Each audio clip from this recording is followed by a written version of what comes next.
19 февраля 2015 года. Детский каток на улице Комсомольской города Костерево.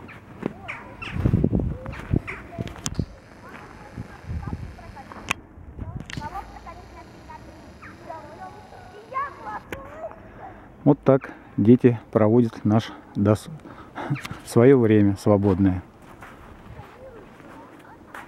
Как видите, их здесь очень много. Катаются, занимаются спортом. Смех смехом. На самом деле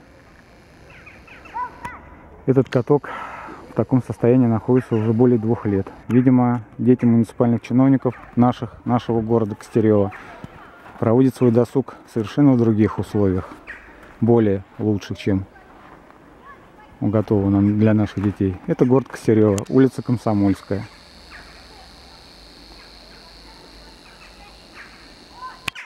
Район Полевого.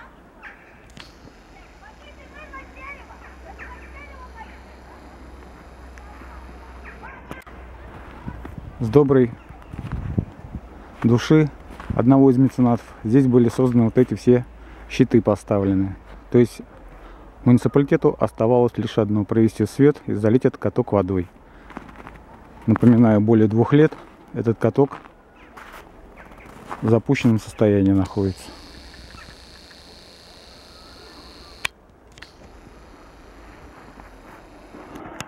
Впереди меня Костеревская средняя школа номер 1. Территория этой школы тоже в плачевном состоянии.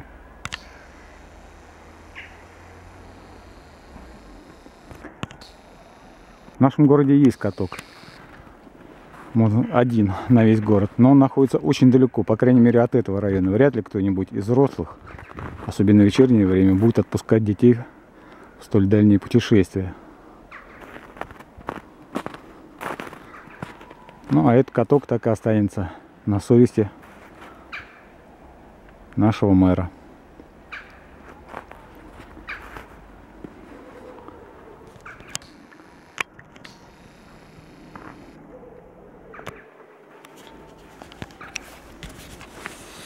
Долженко Алексей, я коренной житель города Костерево. Не могу мириться со всем негативом, который происходит в моем городе. И буду выкладывать постоянно видеоролики теперь вам, чтобы попробовать как-то ситуацию изменить в лучшую сторону.